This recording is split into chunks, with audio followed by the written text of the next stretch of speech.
The streets, the fans, and the industry are done playing along. What started as whispers behind the scenes has become front-page drama, and there's no putting that genie back in the bottle. J Prince tried to control the narrative, but Mase blew the doors wide open. And once the internet gets hold of something like this, ain't no controlling where it goes next. This isn't just about one leaked phone call or one tragic night in Houston. This is about power, accountability, and what happens when people finally stop being afraid to speak truth to power.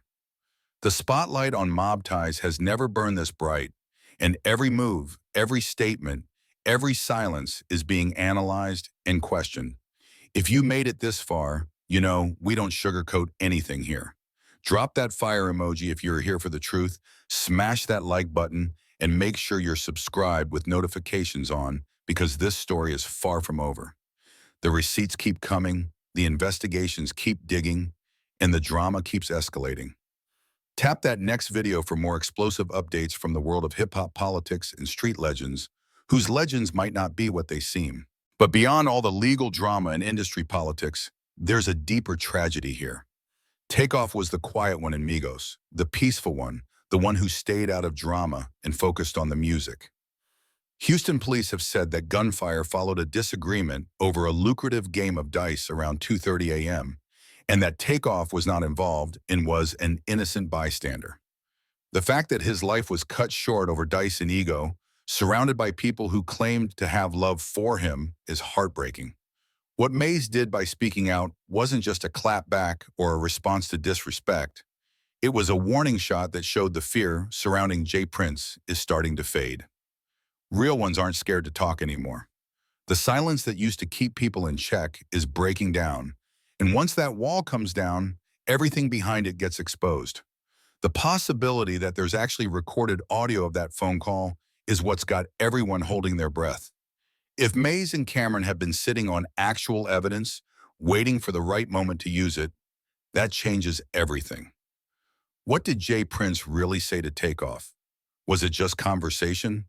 Or was there pressure, threats, demands that Takeoff wasn't comfortable with?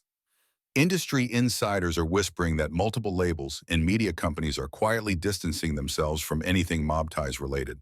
PR teams are making calls, interviews are being pulled, and people who once bragged about their connections are now pretending they barely knew the Prince family. It's corporate survival mode, and when the money people start running, that's when you know the situation is serious. The most chilling part of all this is wondering how many other stories got swept under the rug, how many other names never made it online, how many other incidents were handled with the same silence and damage control. With Mase throwing this whole scandal into the spotlight, it's not just J Prince on trial anymore. It's the entire idea of unchecked street power in the music industry. That fear-based respect people gave J Prince for years is expiring fast. Social media is in full investigation mode, connecting dots that law enforcement hasn't connected yet. And what's scarier for someone like Prince than federal authorities? A public that doesn't believe in your myth anymore. Offset's response was immediate and emotional. This wasn't about rap politics or industry drama. This was about family, about grief, about a man being told he didn't care about his cousin who was gunned down in the streets. Cardi B jumped in right behind her husband, and when Cardi speaks up, she means business. The whole situation transformed from industry whispers to front-page drama. What's really telling is how the big names started backing away from J Prince after Takeoff's death. Drake, who used to be all over mob ties posts and mentions, went completely silent. Not a single repost, not even a casual mention. This is the same Drake that J Prince helped bring into the game through his connections with Wayne and Young Money. When someone cuts ties that deep, it says something. Jay-Z's distance has been even more notable. Word in the industry is that Hov stopped taking J Prince's calls sometime in 2023. Jay doesn't do public drama, but when he pulls back, it's usually because he sees legal trouble on the horizon. These aren't just artists being petty. These are business-minded billionaires protecting their interests.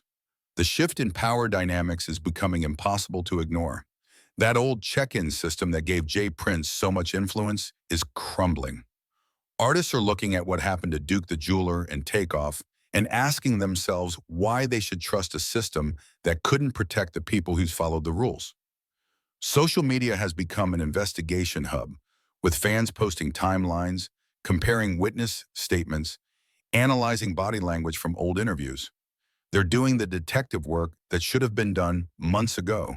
And what they're finding isn't painting J Prince in a flattering light. The federal implications are what's really got everyone's attention.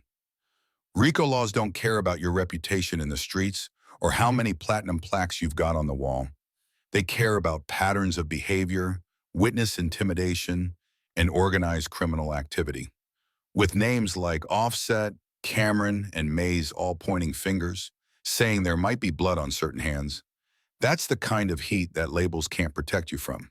And then there's the curious case of J Prince Jr.'s name being scrubbed from the bond paperwork.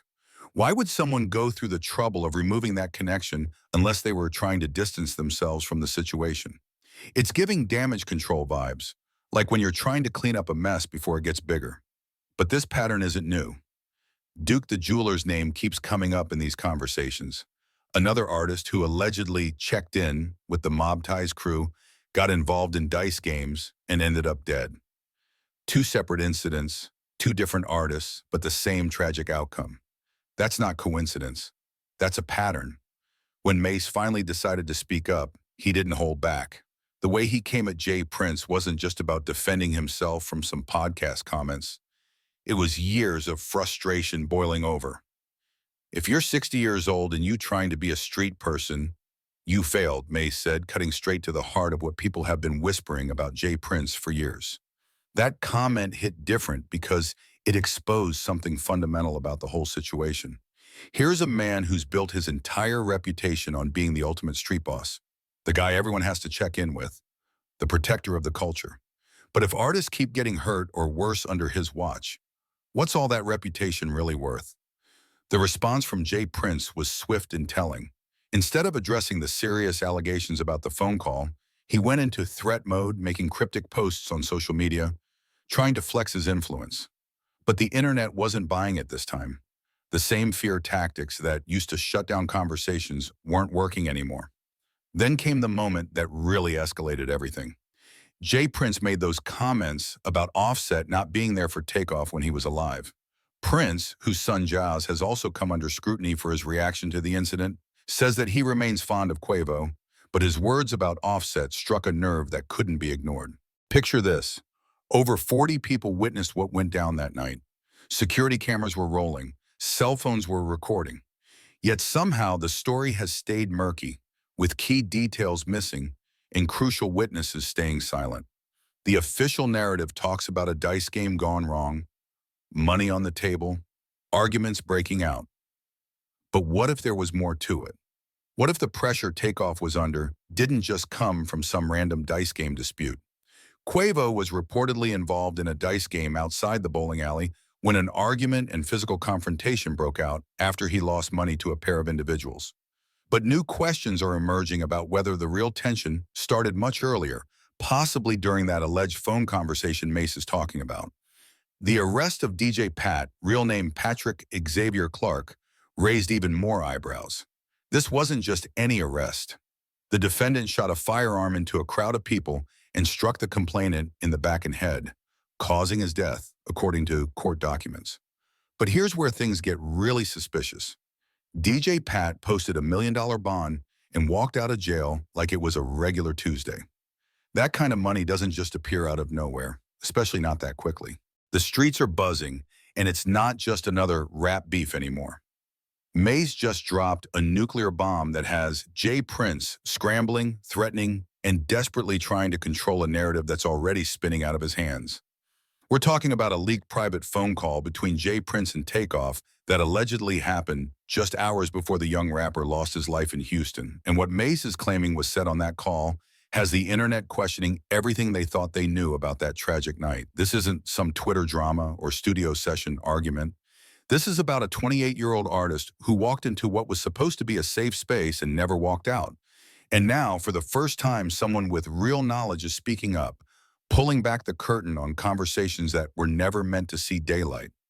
The same J Prince who built his reputation as the ultimate protector is now facing accusations that he might have been the opposite. But here's what makes this even more explosive. Mase didn't just randomly decide to speak out. He'd been sitting on this information, watching J Prince make moves on podcasts, throwing subliminal shots, acting like his hands were clean. That's when Cameron's co-host said enough was enough and decided to expose what really happened behind the scenes. According to Mace's shocking claims, that phone call between J Prince and Takeoff wasn't some big brother checking in on little brother situation.